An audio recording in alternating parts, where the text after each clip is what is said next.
मैं आपको आज इस जश्न यौम आजादी अर्थात स्वतंत्रता दिवस की दिल से हार्दिक स्वागत और दिली मुबारकबाद पेश करता हूं। आज इस गुरुकुल पब्लिक स्कूल में हम तमामी लोग और हमारे विद्यालय प्रांगण के तमाम बच्चे इस मुल्क हिंदुस्तान की आजादी के लिए और आजादी के जश्न मनाने के लिए इस प्रांगण में उपस्थित हैं। मेरे अजीजों, आज हम इस 15 अगस्त के अवसर पर सिर्फ आजादी का जश्न मना करके, केवल गीत गुनगुना करके, केवल झंडे फहरा करके, केवल उन शहीदों की याद करके मनाने का वक्त नहीं है। मेरे प्यारे बच्चों, आज ये जो हिंदुस्तान हमारे और आपके दरमियान हम इस धरती पर जी रहे हैं, हम पल रहे हैं, हमें जो ताकत मिली है, हमें शिक्षा का जो अधिकार मिला है, हमें स्कूल चलाने का अधिकार मिला है, तो हम आज उन शहीदों की याद करें जिन्होंने अपने माँ बाप को भी छोड़ करके जंगे आजादी के मौके पर उस जंग में जाकर के अपने बच्चों को यतीम कर दिया था, लेकिन भारत माँ को अकेला नहीं छोड़ा। भारत माँ की आजादी में अपने आज हम उन्हीं नौजवानों की याद मनाने के लिए इस जगह पर उपस्थित हुए हैं। मेरे बच्चों, आज ये 15 अगस्त सन 2025 यानी आज 78 साल मुकम्मल हो चुके इस मुल्क को आजाद हुए, लेकिन 200 साल की गुलामी के बाद जब हमारा मुल्क आजाद हुआ तो सबसे बड़ा एक परेशानी ये भी उठानी पड़ी कि हमारे मुल्क को अंग्रेजों ने साजिशों के तहत जिस तरह से 2 भाग में बांट दिया था, ये भी हमारे लिए बहुत बड़ा दुर्भाग्यपूर्ण था।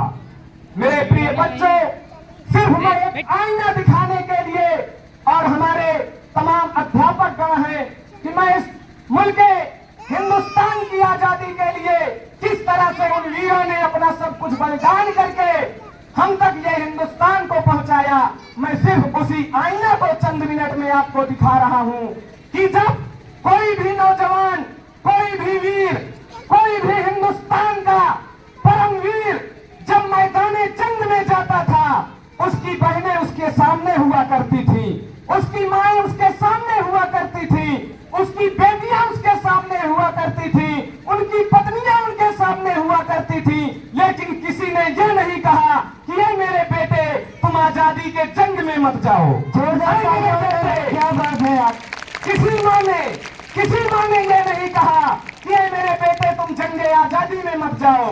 किसी पत्नी ने अपने शौहर को ये नहीं कहा कि ये मेरे सरताज तुम मुझे छोड़ करके जंगे आजादी में न जाओ। किसी बेटी ने ये नहीं कहा कि ये मेरे बाबा, ऐ मेरे बाप तुम जंगे आजादी में हमें छोड़कर मत जाओ। किसी बहन ने ये नहीं कहा कि ये मेरे भाई तुम हमें तन्हा छोड़ करके जंगे आजादी में मत जाओ, बल्कि सभी ने अपने दोनों हाथों को परचम बना करके इस तिरंगे की अजमत को बचाने के लिए अपने माँ बाप, अपने भाई को, अपने सरताज को, अपने बेटे को, अपने बाप को दूल्हा बना करके हिंदुस्तान की आजादी के जंग में भेज दिया था। तब जाकर के ये मुल्क हम तक पहुंचा है, तब जाकर के ये हिंदुस्तान आजाद हुआ है। इसलिए मेरे प्यारे, हमारा सिर्फ मिशन यही होना चाहिए कि हम पढ़ाई में सबसे ज्यादा ध्यान दें। आज के दौर में हमें पढ़ाई की सबसे ज्यादा सख्त जरूरत है। मैंने अभी 26 जनवरी में जब आया था तब भी आप लोगों को यही बता करके गया था और अपने तमाम अभिभावकों को भी ये पैगाम दिया था कि आप आधी रोटी खाइए लेकिन अपने बच्चों को जरूर पढ़ाइए। आधी रोटी खाइए लेकिन अपने बच्चों को जरूर पढ़ाइए। मेरे दोस्तों, अगर आपको अच्छी शिक्षा अच्छी तालीम ग्रहण करना है तो आइए अपने गुरुजनों के कदमों में बैठ जाइए और इस विद्यालय से आपको सरदार भगत सिंह जैसा महान बन करके निकलना है, आपको चंद्रशेखर आजाद जैसा क्रांतिकारी बन करके निकलना है। तभी हम मुल्क हिंदुस्तान को अपने उरूज तक पहुंचा सकते हैं और जो मिशन बाबा साहब अम्बेडकर का था हम उस मिशन को कामयाब कर सकते हैं। इसलिए मैं अपनी बात को यहीं से खत्म करता हूं। एक बार सारे बच्चे मेरे साथ मिलकर के नारा लगाएंगे। मैं बोलूंगा आधी रोटी खाइए, आप सभी लोगों को बोलना है अपने बच्चों को पढ़ाइए। क्या बोलना है? अपने बच्चों को पढ़ाइए। मैं बोलूंगा आधी रोटी खाइए, आपको बोलना है अपने बच्चों को पढ़ाइए। आधी रोटी खाइए और बुलंद आवाज में बोले, आधी रोटी खाइए, आधी रोटी खाइए,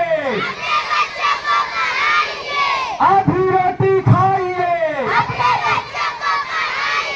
आधी रोटी खाइए, आधी रोटी खाइए।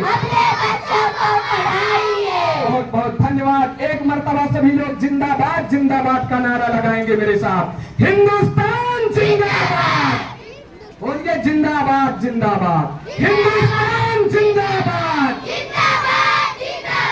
हिंदुस्तान जिंदाबाद, मेरा भारत जिंदाबाद, मेरा भारत जिंदाबाद, हिंदुस्तान जिंदाबाद। जय हिंद, जय भारत। बहुत बहुत शुक्रिया तमाम विद्यालय प्रांगण के अध्यापकों का और प्राध्यापक जी का। जोरदार तालियां हो जाए भाई पूरा एक बार। मेरे